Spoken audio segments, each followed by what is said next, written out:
Cronkite News starts now. Welcome to this Thursday edition of Cronkite News. I'm Kirsten Corns. And I'm Jamie Landers. Thank you for joining us. After weeks of staying in Washington because of the coronavirus pandemic, President Trump is going to start traveling again. And Arizona will be his first stop next week. I'm going to Arizona next week, and we look forward to that. And I'm going to, I hope, Ohio very soon. And we're going to start to move around, and hopefully in the not too distant future, we'll have some massive rallies and people will be sitting next to each other. I can't imagine a rally where you have every fourth seat full, every 6 seats are empty for every one that you have full. That wouldn't look too good. No, I hope that we're going to be able to do some good old-fashioned 25,000 person rallies where everyone's going wild because they love our country. The president's always welcome in Arizona. If we don't set the White House travel schedule from the governor's office. We've been talking, of course, I'm talking with the president and vice president every week. I think there's a specific reason that he wants to come to Arizona. I don't know that that's public, and it's not my role to disclose it. Political analyst Stuart Rothenberg told USA Today Trump appears to be struggling in a key part of Arizona, Maricopa County. In a recent column, Rothenberg wrote, quote, Arizona's results from Maricopa may well determine who sits in the White House for the next 4 years, and that is not good news for Trump. Meanwhile, states are rushing to develop new accommodations for this year's upcoming state primary and presidential elections. And while some states are far behind, Dylan McKim explains why officials in Arizona are confident the state is ready for an election in the middle of a global pandemic.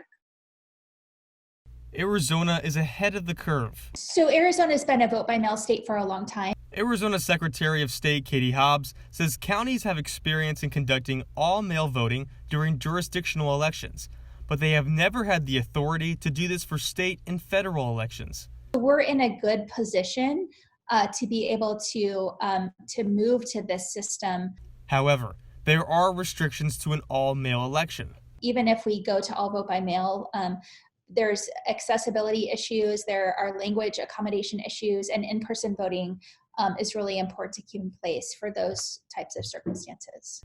Secretary Hobbs knows that an all-mail election will most likely not be authorized by the legislature. Instead, her team is trying to get the word out to allow people to voluntarily sign up to receive a mailed ballot. Sending an application to every voter who's not already on that permanent early voter list to get on that permanent early voter list, again, as a way to keep the election safe and accessible for everyone. Voting centers will now be accessible for this election. Kevin Rumbeck, CEO of Rumbeck Election Services, says the early voting centers will help reduce the amount of crowds at the polls. Likelihood is the lines are going to be much less, and you can actually wait it out. You can go to there and say, well, the lines are too long, I'll come back later. There are concerns, though, of the staff that work at the polling centers. Most poll workers are in that 65 and above category, which we know is higher risk for COVID-19, and so we want to make sure that we are we have backup poll workers. To meet this shortage of workers, state officials are going to have to rely on the younger generation to pick up the slack. If we don't have an influx of young people who are willing to risk it, then there's going to be a shortage of people come election day. To ensure everyone is safe, Secretary Hobbs is hoping many decide to vote by mail. Even if you don't want to stay on it permanently, get on it for this year's elections so we can conduct safe and accessible elections for everyone. The next election to take place statewide in Arizona will be the state primaries, held on August 4th, followed by the general election on November 3rd. Yesterday, Governor Doug Ducey extended Arizona's stay-at-home order through May 15th, but he did make modifications. Starting Monday, some retail businesses will partially reopen with curbside pickup and delivery. Customers will have access to in-store shopping beginning May 8th. Ducey's orders does not allow for restaurants to open their dining rooms yet, but he says they may reopen later in May. I don't think that anybody ever believed that on May 1st we would have a return to normalcy in Arizona. What we want to do is eventually and gradually get there. We want to hear from you now. When will you be comfortable resuming normal activities? So far, according to our Twitter poll, about 6% of you say you're ready now, around 35% say when the stay-at-home order is lifted, and nearly 60% of you say you won't feel comfortable until there's a vaccine. A lot of you are also weighing in on Facebook. Daniel says he'll be more comfortable returning to normal when we hear more from the experts and have much more testing done. Milo writes, normal is dead and is not coming back. We need to adjust to this new normal. And Catherine says she'll never feel comfortable returning to normal again. During Ducey's news conference, the ACLU of Arizona was outside protesting his refusal to send inmates home amid the coronavirus outbreak.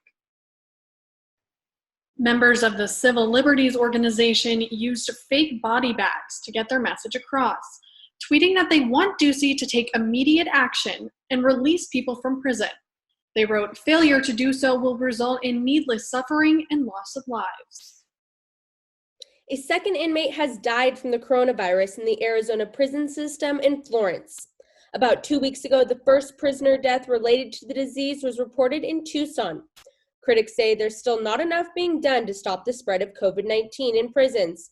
Cronkite News reporter Gabriela Collage has more on the story. Health officials say one of the best defenses against the spread of COVID-19 is to socially distance. But what if you can't socially distance? What if you're in prison? There's no social distancing. They're not allowed to have alcohol-based cleaners. They are not given gloves. Only recently, the private prisons, we understand, have been giving out masks. Advocates say stay-at-home orders don't work when your home is a jail, with hundreds of others, both guards and inmates. For those confined in these tight spaces, the population is so dense, it's impossible for individuals to social distance. And we're starting to see the number of infections on an increase. Not just infections, but deaths. The first Arizona inmate to succumb to coronavirus died in a Tucson hospital 2 weeks ago, and a second inmate death was reported Friday in Florence, according to news reports. The Arizona Department of Corrections reports just 49 cases have been found in a prison population of more than 41,000 inmates, but only 199 inmates have been tested so far. Easy to say that the numbers are low because you're not testing. They haven't tested anyone. Just like out in the general public, we've been hearing a lot of complaints directed toward the governor and the Department of Health Services about the low percentage of Arizonans who have actually been tested.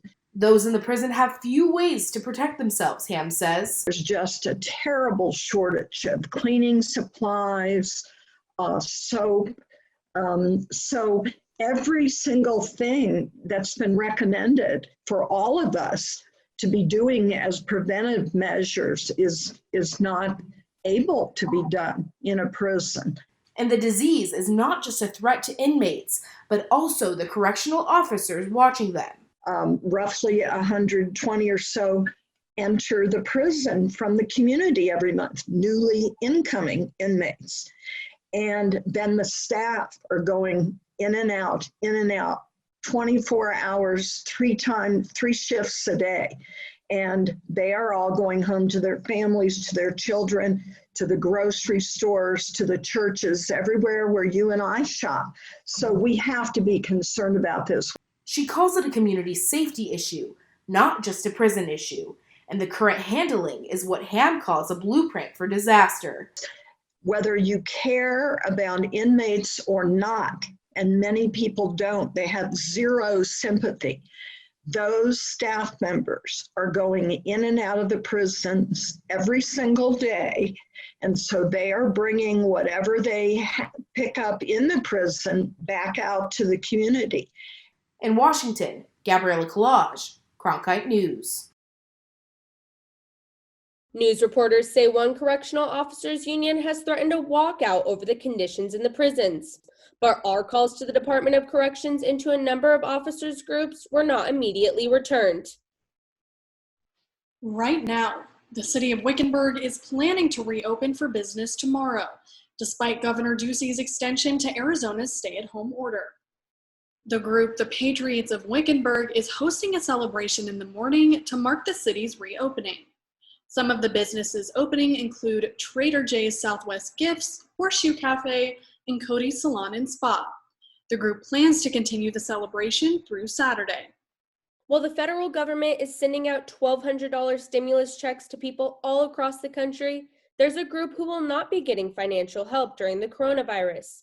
They're called mixed status families, and some say what the government is doing is unconstitutional. Cronkite News reporter Alexa Fuenmeyer connected with one organization stepping up to help. Mesa High School senior Diana Denise GARCIA is a United States citizen, but her parents are undocumented and her sister is a DACA recipient. She is part of a mixed status family and they will not be receiving stimulus help. I think a lot of people, they say like, oh, it's just, $1,000. But it could really go a long way for a lot of different families. And as millions of families all across the country scramble to adapt financially after income loss because of COVID-19, the $1,200 offer a bit of relief for many. It's part of the Coronavirus Aid, Relief, and Economic Security Program, known as the CARES Act. In the legislation passed, a Social Security number is required to be eligible to receive the stimulus money.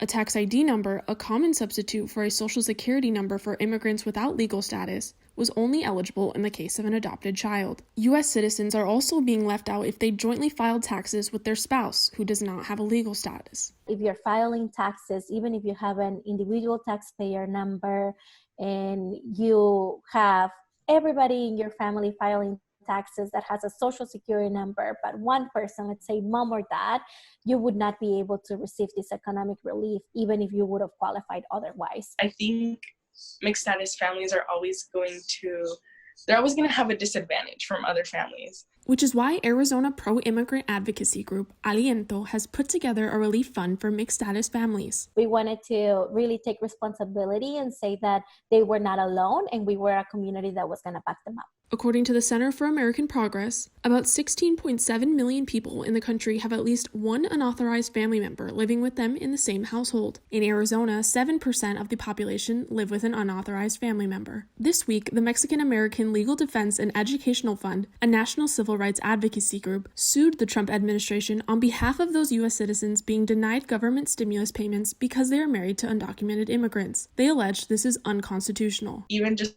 getting that a little bit support from the ALIENTO organization, it could go a long way and it could potentially help you whether or not you're going to make your rent this month. In Phoenix, Alexa Fuenmeyer, Cronkite News. Here in Arizona, Aliento has raised over $25,000 so far and plans on giving $500 to 50 mixed status families over the next couple of weeks.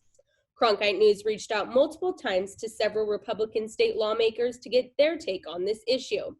As of this broadcast, we had not heard back. More than 3.8 million laid-off workers applied for unemployment last week.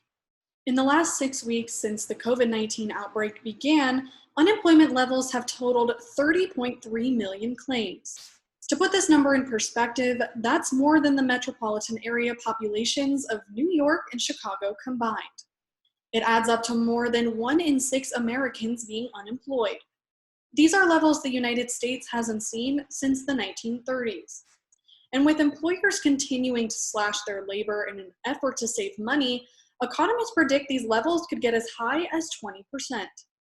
The unemployment rate hasn't been that high since the Great Depression, during which the unemployment rate reached 25%. Developing now, the Glendale Fire Department is offering a free CPR online class to help high school seniors fulfill their graduation requirement. Cronkite News reporter Madison Atkinson learned more about the program. A Senate bill went into effect last July stating that all high school students need to complete a CPR class in order to graduate. We always have offered CPR classes to high school students where our public education teacher will go out and actually do hands-on CPR AED classes. And when everything went digital and online, we thought, what better way to offer the same service, but by putting it in a digital format? The new format allows students to follow along and practice CPR at home. LOSCH said the majority of people go into cardiac arrest outside of a workplace. Due to the current stay-at-home orders, LOSCH encourages people to get their CPR certification. We know that if we can start that chain of survival early with early onset CPR, so if you witness someone go down and you start CPR, they have a much better chance of survival than if you wait for 911 to arrive. LOSCH encourages the public to check out online resources and information available to learn more about CPR. Madison Atkinson, Cronkite News. This online class is not only available for high school students, but open to anyone that's interested in CPR training. It's another hot day in Phoenix with an excessive heat warning in effect. But will this heat wave stick around for our weekend? CJ Chirez is standing by now with a look at our 8-day forecast. CJ? That's right, Jenny and Kirsten. We are indeed in store for another scorcher today. As you can see, I'll start by showing today's day planner. We came right out the gates this morning at 8 a.m. in the low 80s, and that just steadily climbs throughout the day. Things do start to cool down around 7 p.m., but we are in a heat advisory until later tonight by 8 p.m. As you can see here in Phoenix, Gila Bend, and even Casa Grande, we're experiencing that heat advisory, and all those cities along the lower Colorado River Valley will also be experiencing that as well. So y'all be careful if you have any outdoor activities today, because it's going to be kind of deadly out there tonight. And as you're looking at the country as a whole, Phoenix is leading the nation as far as highs from across the country. Los Angeles still experiencing pretty nice weather with 71 degrees, and all the way on the East Coast, New York is experiencing a high of 58 degrees. Chicago is actually even cooler than that with 53. Now moving on to the 8-day forecast, as you can see for today, the high is expected to reach 105, and we will dip below the hundreds by this upcoming Saturday, but pretty much other than that, next week we'll jump right back into that triple-digit heat and expected to hit 104 on both Wednesday and Thursday. From my house to yours, not from the Cronkite Weather Center, I'm CJ Chaitis.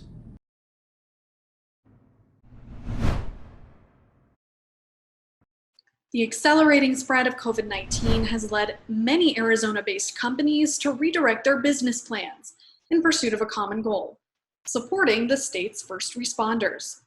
I talked to two companies that switch gears to give back, and they tell me their efforts are far from over. Two Phoenix area companies were called into action by circumstance. One born of health necessity and the other for providing everyday rituals of comfort.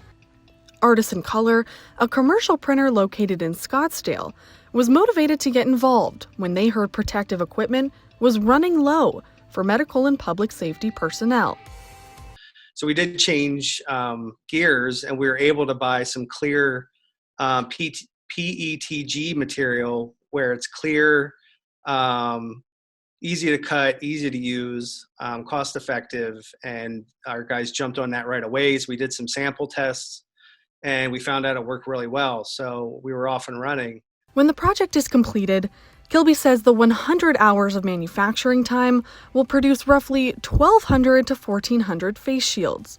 The first set of shields were donated to the Scottsdale Fire and Police Departments, but staff members have also reached out to local healthcare organizations and essential businesses. We even had dentistries reaching out to us, because they can't get their hands on this stuff, and they're going to need it when they open back up.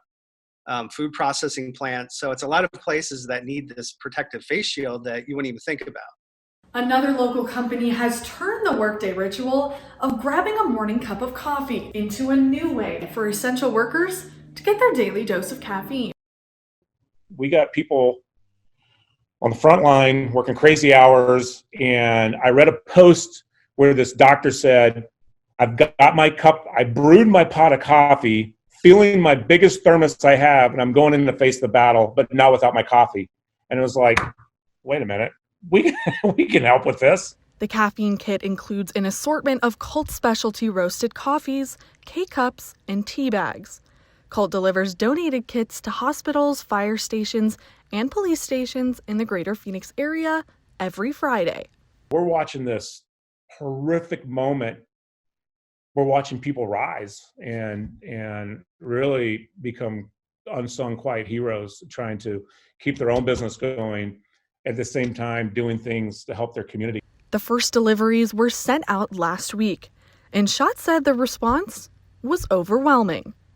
You can't walk away from that without being touched to see these people where everybody can do their little piece to help them. And this is just a little piece, right? Two Valley companies, which were called to action by circumstance, will now continue to serve by choice. When we start coming out of this, our ability to co-create and be collaborative and all those fancy corporate buzzwords will be greater than they've ever been. And our commitment is that we're going to do everything we can for our little company to stay here and continuing to provide great products.